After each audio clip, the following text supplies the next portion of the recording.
Live Education presents www.pathshalamasti.com, an educational portal.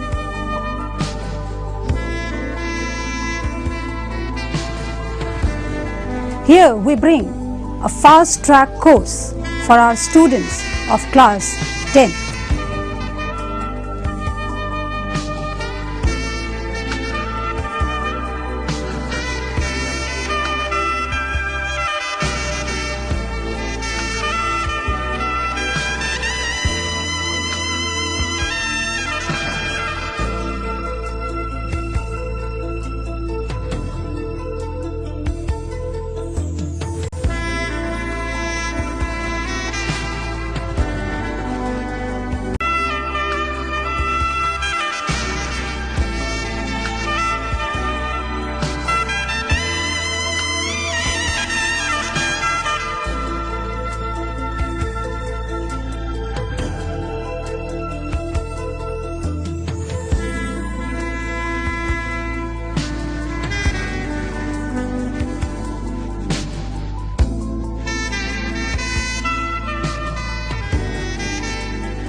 Hello students, today we are going to revise the entire syllabus of Social Science class 10. This can be also referred to as the final revision or the last minute revision in brief. This has been brought to you by pathshalamasti.com and presented by Live Education. Now we are going to do this revision by various means. For example, PowerPoint presentation, models, charts, etc. I, Meera Zurchi, will help you in making this revision successful. Let us now discuss the syllabus in history and the number of chapters to be covered by the students. According to the CBSE syllabus, the history area has been divided into two. In sub-unit 1.2, 3 chapters have to be covered and the students have to choose one chapter from them.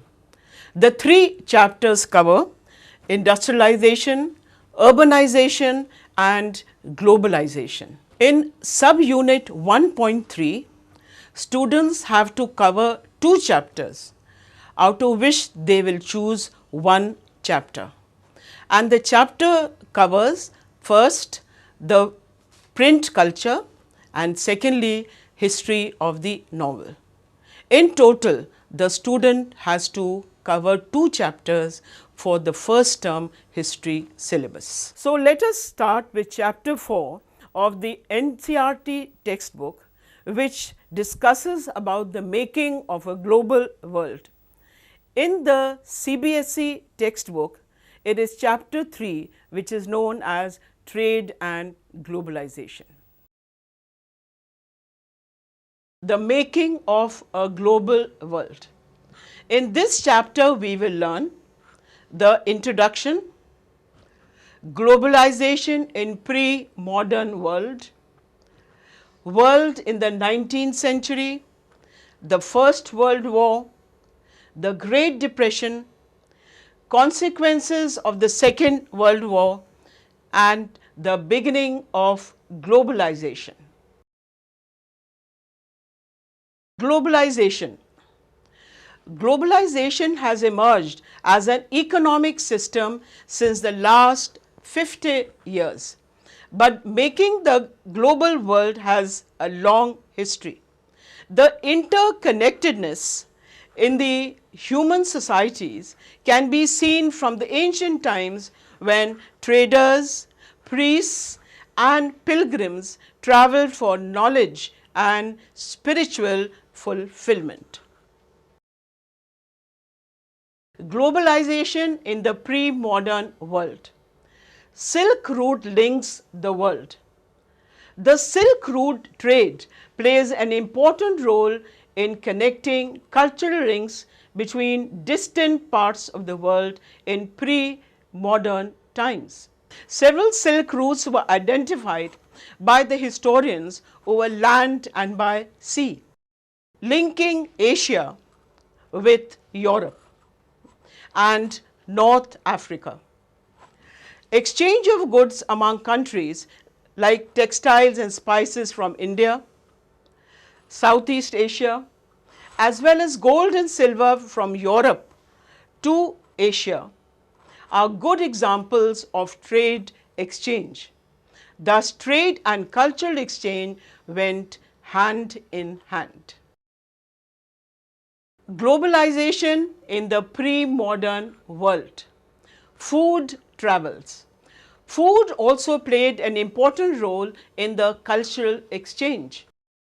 New crops were introduced by the traders and travelers wherever they traveled. For example, noodles became spaghetti when they came from China to the West. Similarly, pasta was taken by the Arabs to Sicily in the 5th century. Globalization in the pre-modern world, conquest, disease and trade. In the 16th century, with the discovery of the sea route to Asia by European sailors, the pre-modern world shrank greatly. They were able to cross the Western Ocean to America successfully. The Spanish conquerors carried germs, such as those of smallpox, on their persons, which proved to be a deadly killer, and it spread deep into the continent. China and India, until the 18th century, were among the world's richest countries, but the center of world trade moved westwards due to rising importance of America and the reduced role of China. World in the 19th century. The world has changed greatly because of various factors as economic, political, social, cultural and technological, which have helped in transforming societies and reshaping external relations. Economists have identified 3 types of movement. Number 1, the flow of trade. This refers to trade in goods, especially cloth or wheat. Second, the flow of labor. This means the migration of people in search of employment. And the third, the flow of capital. It is the flow of capital in foreign countries either for short-term or long-term investments. Corn laws, shaping of world economy. With the increase in population, the demand for food grains increased in Britain in the late 18th century, and the demand for agricultural products went up, increasing the prices of food grains. The import of corn was also restricted by the government due to the pressure from landed groups. Thus, the laws which were allowing the government to do this were known as the Corn Laws. But industrialists and urban dwellers demanded for the abolition of the Corn Laws, which helped the merchants in England to import food grains from abroad at lower costs. As soon as the food prices fell, the consumption of food in Britain rose, which led to faster industrial growth in Britain in the mid-19th century, and more food was imported to meet the demands. Apart from clearing lands for agriculture, railway link was also developed. People started settling at one place for cultivation, which meant building homes and settlements. Thus, by 1890, a global agricultural economy had taken shape. Role of technology. In the 19th century, the economic growth triggered with the inventions of the railways, steamships and telegraph. Colonization stimulated new investment and improved transport. Food could move to faraway places cheaply and quickly due to faster railways, lighter wagons and larger ships. Transportation of perishable foods was easy because of the refrigerated ships. Late 19th century colonialism. In the late 19th century, trade and market expanded, but at the same time it was a loss of freedom and livelihoods. In the late 19th century, Britain and France played a prominent role by adding overseas territories. Belgium and Germany emerged as new colonial powers. Now we will discuss about the Rinderpest or the cattle plague. Now, Rinderpest, European countries subdued Africa. So, the Rinderpest helped the European colonies to subdue and conquer Africa by controlling the scarce cattle and controlling power. Second, spread in Africa, infected cattle, British Asia. Rinderpest spread in Africa due to the infected cattle which were imported British Asia to feed Italian soldiers. Third, lost 90% of cattle, destroyed African livelihood. Due to the diseases, Africans lost 90% of the cattle. The loss of cattle destroyed the African livelihood. Now the last point, that is the loss of livelihood, laborers. It says due to loss of livelihood, workers were forced to work as laborers. Indentured labor migration from India. For the construction projects around the world, thousands of Indians and Chinese laborers in the 19th century went to work on plantations, in mines and in road construction.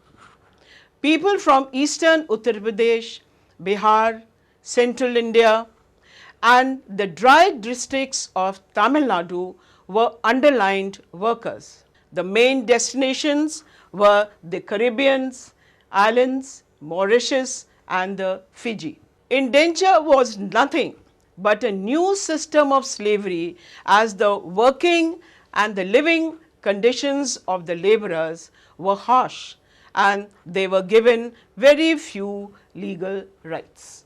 Indian trade, colonialism and global system. In the early 19th century, India started exporting raw materials instead of manufactured goods to Britain. But the value of British imports from India was much less than the value of British exports to India. Thus, Britain had a trade surplus. The First World War. The First World War was a much more destructive war than any other war fought before. The war was fought between two power blocs. On the one hand were the Allies, Britain, France and Russia, later joined by the US. And on the opposite side were the Central Powers, that is, Germany, Austria-Hungary and the Ottoman Turkey. This war was the first modern industrial war. It saw the use of machine guns, tanks, submarines, chemical weapons, etc. on a massive scale. To fight this deadly war, millions of soldiers had to be recruited from all around the world and moved to the front lines on large ships and tanks. The scale of death and destruction was 9 million dead and 20 million injured. Large sums of money was borrowed by Britain from the US banks, which converted the US as an international creditor from debtor. Henry Ford and assembly line. Post-war recovery.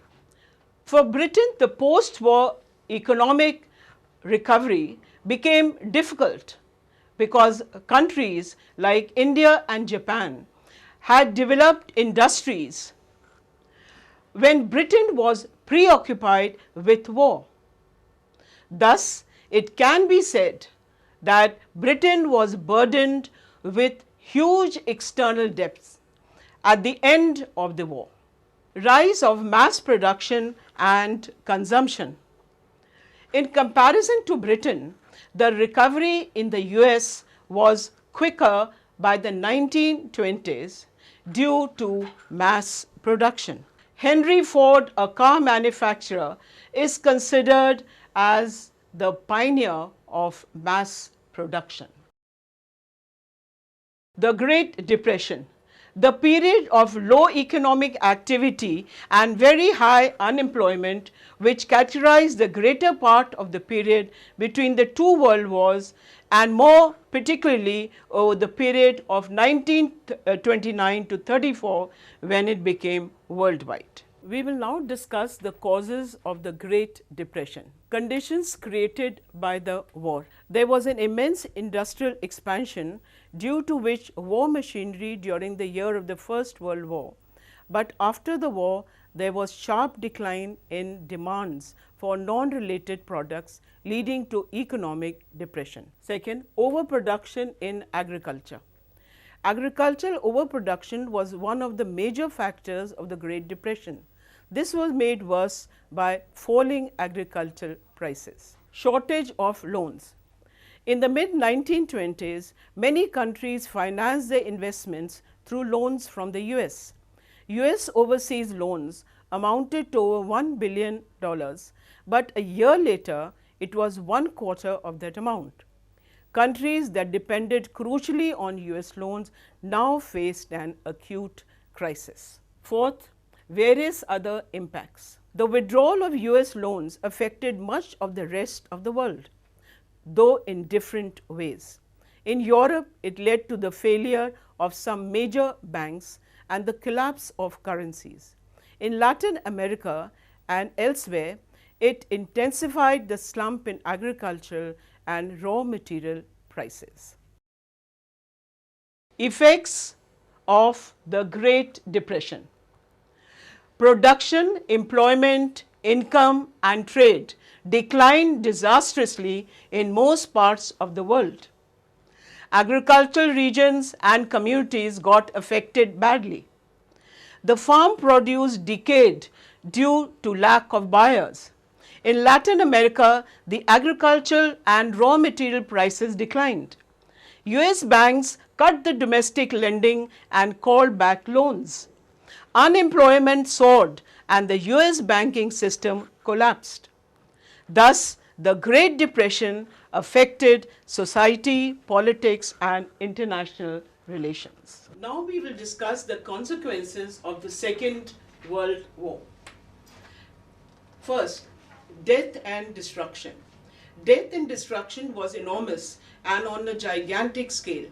At least 60 million people, or about 3% of the world's 1939 population, are believed to have been killed directly or indirectly as a result of the war. Millions were injured. Second, economic and social losses.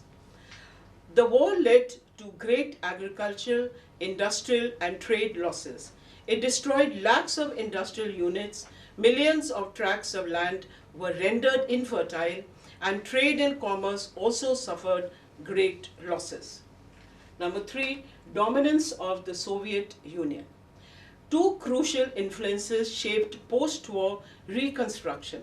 Just as after the First World War, the US emerged as the dominant economic, political and military powers in the Western world, the Second World War led to the dominance of the Soviet Union.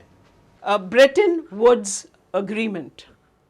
At this time, two organizations were formed, the IMF, that is the International Monetary Fund, and the IBRD, which is the International Bank for Reconstruction and Development. Now, the main terms of the agreement were formation of the IMF and IBRD. Secondly, adjustable peg foreign exchange rate system was followed. That is, the exchange rates were fixed and with permanent of changing them if necessary. All member countries were required to subscribe to the IMF's capital. Impact of Bretton Woods system. The Bretton Woods system inaugurated an era of unprecedented growth of trade and income for the Western industrial nations and Japan. It provided a great boost to the world trade. The system also controlled the unemployment. These decades also saw a worldwide spread of technology and enterprise.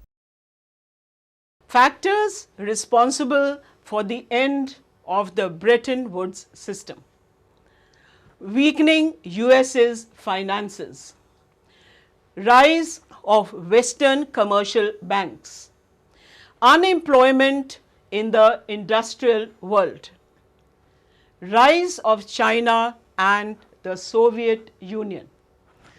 China became an attractive destination for investment. Group of 77.